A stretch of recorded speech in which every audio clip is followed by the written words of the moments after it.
Bom dia, meus queridos. Vejo o Senhor, vejo o Senhor, aleluia. Meus olhos viram o Rei, o Cordeiro sobre o trono, reinando para sempre,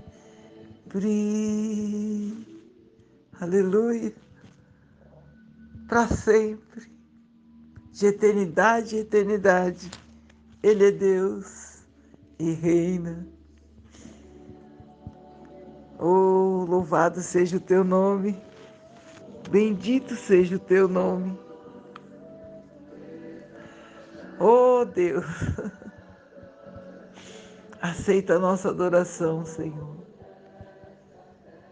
em nome de Jesus. Hoje, querido, eu gostaria que você abrisse lá em Hebreus 4, no versículo 12. Esses dois versículos são muito fortes e nós vamos falar um pouquinho sobre ele hoje. Fala assim: porque a palavra de Deus é viva e eficaz. Ela é mais penetrante que qualquer espada de dois gumes e penetra na divisão da alma e do espírito, das juntas e medulas, e ela é apta para discernir os pensamentos e as intenções do coração. E não há criatura alguma encoberta diante dele. Antes, todas as coisas estão nuas, patente aos olhos daquele com quem temos que tratar. Meu Deus do céu, que palavra forte. A palavra de Deus, ela expõe nossas verdadeiras intenções. Ela é penetrante. Ela esquadrinha mente, vontade e sentimentos.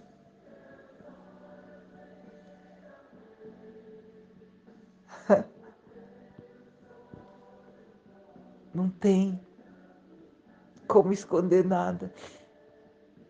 Ela é mais penetrante que qualquer espada de dois gumes. Ela está apta a separar as juntas das medulas e discernir nossos pensamentos, intenções e ler o nosso coração. Ela é viva, ela é eficaz. A palavra de Deus, ela produz em nós fé, porque ela é viva e eficaz. Em Romanos 10:17, fala assim: somente a palavra de Deus tem o poder de produzir fé em nós. E essa fé praticada, ela agrada a Deus. Diz que ela é viva e eficaz.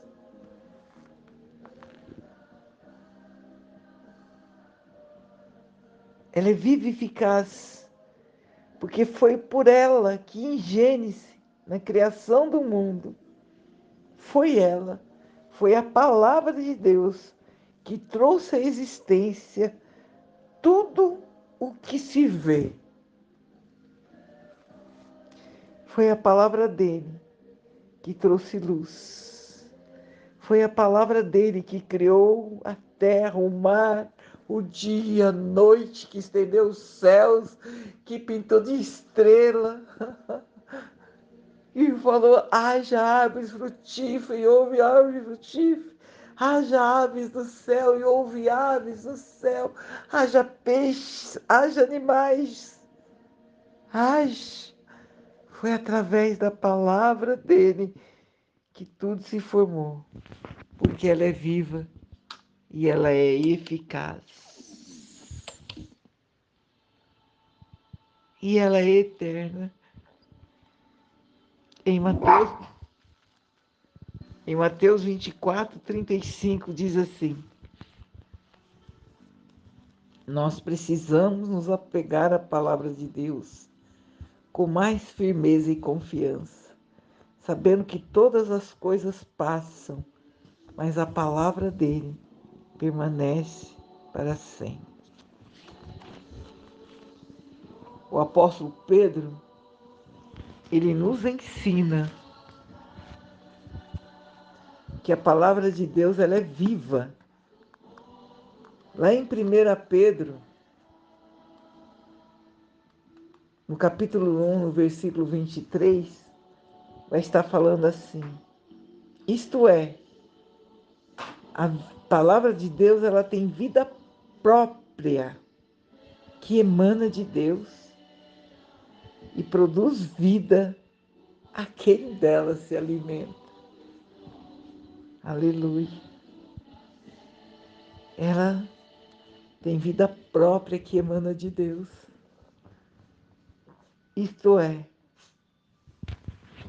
ela traz vida, ela produz vida a quem dela se alimenta. Sendo de novo gerados, não da semente corruptível, mas da incorruptível, pela palavra de Deus viva, que permanece para sempre. Não podemos, nós podemos ver a eficácia da palavra nas experiências e nos testemunhos da vida de outros cristãos, nas pessoas da Bíblia, nos personagens da Bíblia. Mas eu quero te dizer, meu irmão, que nós precisamos ter as nossas experiências pessoais com essa palavra também. Ela tem dois gumes. A palavra, ela corta primeiro quem usa e depois aqueles que a recebem. E por ser viva, concede vida. E por ser eficaz, transforma todo aquele que nele crê e é fiel aos seus ensinamentos. E o que é eficaz? Uma pessoa eficaz é aquela que age com eficácia em suas ações, ou seja, cumpre com as suas metas, seus objetivos, com qualidade e êxito. Aleluia. Toda vez que o Senhor lançou a palavra dele, ela foi viva e eficaz. Quando ele falou para o coxo andar, o coxo andou. Quando ele falou para o cego ver, o cego viu. Quando ele falou ouça, o mundo ouviu. Tudo que ele fez foi eficaz. Em Romanos 15, no versículo 4, Paulo nos afirma que tudo que dantes foi escrito para o nosso ensinamento, foi escrito para que, pela paciência e consolação das Escrituras, tenhamos esperança. A palavra produz esperança, paciência e consolação. Esperança em suas ricas promessas. Paciência para aguardar o cumprimento das promessas. E consolação no cumprimento das suas promessas.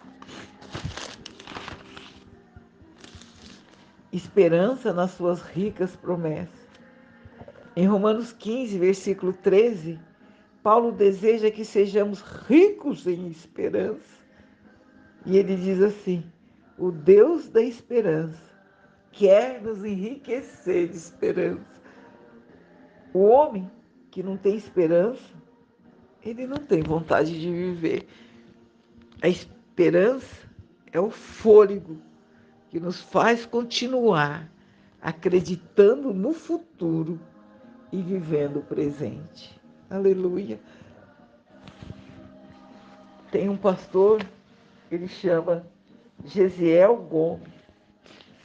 Em uma das suas pregações, ele disse: a esperança é o abençoado raio de luz que o Espírito de Deus projeta nas páginas das Escrituras para atingir o mundo em trevas e em desespero. Aleluia. O Salmo 119, versículo 116, o salmista, ele implora ao Senhor dizendo: sustenta-me conforme a tua palavra, para que viva e não me deixes envergonhado da minha esperança.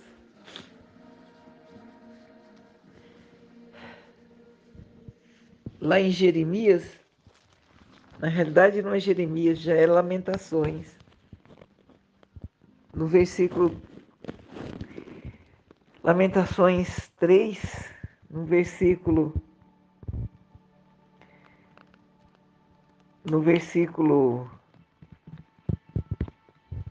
18,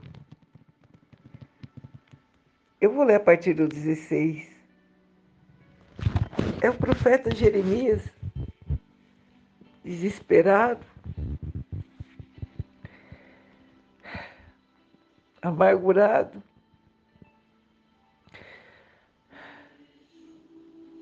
Ele diz assim: quebrou com pedrinhas de areia os meus dentes e cobriu-me de cinzas. E afastaste a paz da minha alma, esqueci-me do bem.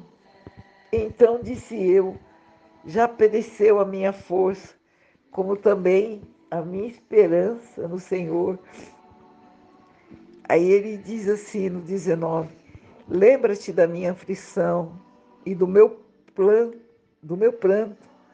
do absinto e do fel. Aqui o fel está dizendo que é aquele amargo, né? Aquela secreção do fígado. Quando ele pensava disso, a boca dele ficava amarga, tamanho desespero. Ele disse que a alma dele se lembrava de tudo isso e se abatia dentro dele. E ele precisava trazer à memória dele aquilo que lhe traria esperança. Aí no 21 ele fala assim: disso me recordarei o meu coração, e por isso eu terei esperança no Senhor. Quando o profeta Jeremias começou a trazer à memória dele as benignidades do Senhor, quando ele começou a trazer a lembrança, a fidelidade de Deus, ele pôde mudar o discurso dele. E ele pôde falar assim: as misericórdias do Senhor são as causas de não sermos consumidos, porque as suas misericórdias não têm fim. Ela se renova a cada manhã sobre a nossa vida. A minha porção é o Senhor, diz a minha alma, portanto nele eu esperarei. E no versículo 26 ele termina dizendo assim: bom é ter esperança e aguardar em silêncio a salvação do Senhor. Louvado seja Deus. Ela produz em nós paciência para aguardar as promessas. Nós acabamos de ler e ver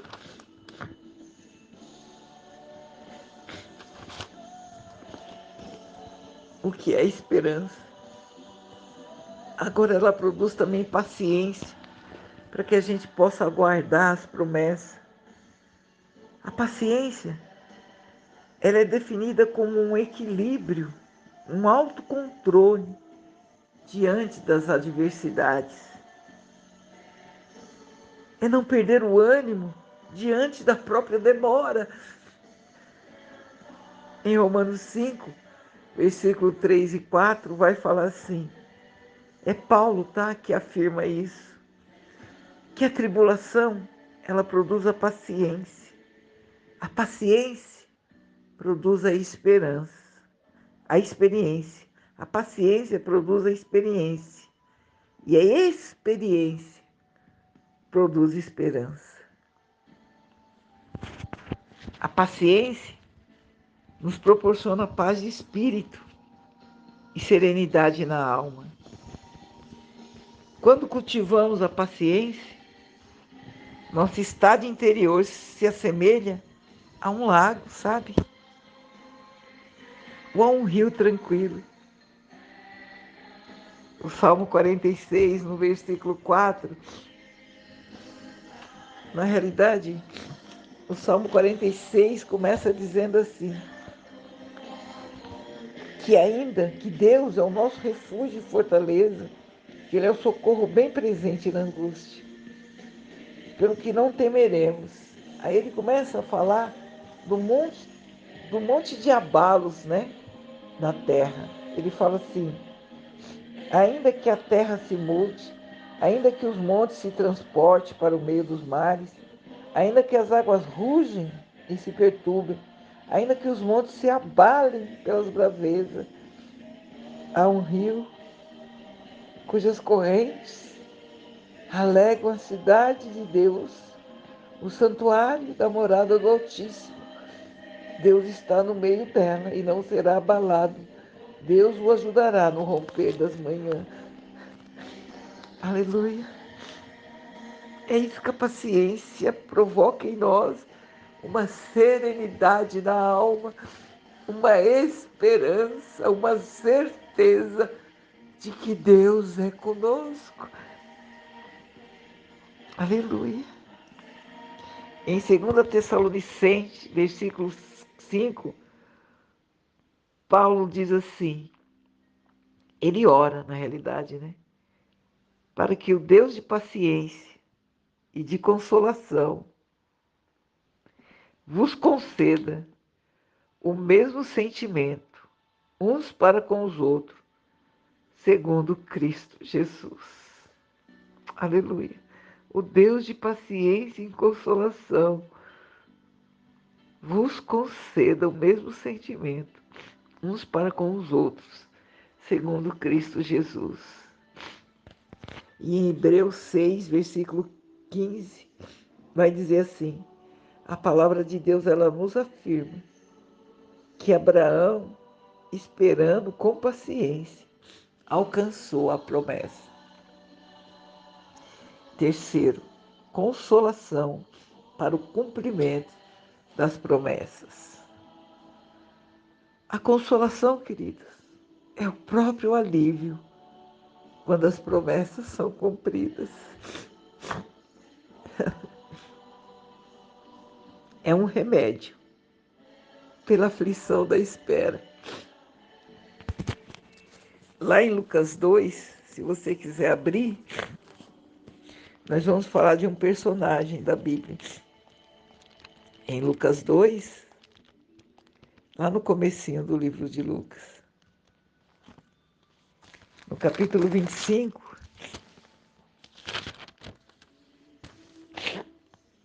vai estar falando que havia um homem em Jerusalém, cujo nome era Simeão, e este homem era justo e temente a Deus, esperando a consolação de Israel. Ele estava esperando a consolação de Israel, e o Espírito Santo estava sobre ele.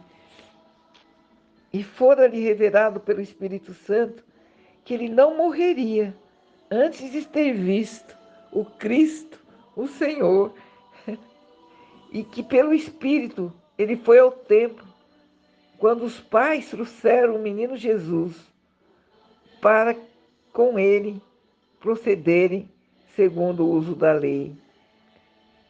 Jesus estava indo ao templo para ser circuncidado, para ser apresentado. E o Senhor tinha prometido a Simeão que ele não morreria antes de ver o Salvador. Então, Ele tomou em seus braços e louvou a Deus, dizendo, assim que ele pegou Jesus nos braços, ele teve, o Espírito revelou para ele que aquele era o Messias, que ele era a estrela da manhã, que ele era o Rei dos Reis, o Senhor dos Senhores. E ele falou, agora, Senhor, pode despedir-me em paz, o teu servo, segundo a tua palavra, pois os meus olhos viram a tua salvação, a qual tu preparaste perante a face de todos os povos. Aleluia. Simeão teve nas mãos a tua promessa, o alívio e o remédio de Abraão e Sara foi segurar Isaac. E Isaac chegou. O remédio, o alívio de Ana foi Samuel. E Samuel chegou. O alívio e o remédio de Marta e Maria foi ter de volta o seu irmão Lázaro, mesmo depois de 4 dias morto. E elas os teve de volta. A palavra de Deus é a âncora da nossa esperança, o ânimo da nossa paciência e o consolo da nossa alma. O próprio Espírito Santo é o Consolador. Ele falou, estou indo para o Pai, mas eu vou enviar para vocês o Consolador. Ele é a consolação maior da nossa alma, o combustível da nossa esperança. É a serenidade que nos faz aguardar com paciência as gloriosas promessas da palavra de Deus. Que o Deus de toda consolação e paz e esperança seja com você hoje e sempre. Que você possa esperar confiantemente no Senhor, porque o teu Redentor vive. O teu Redentor vive. Amém? Bom dia. Bom dia.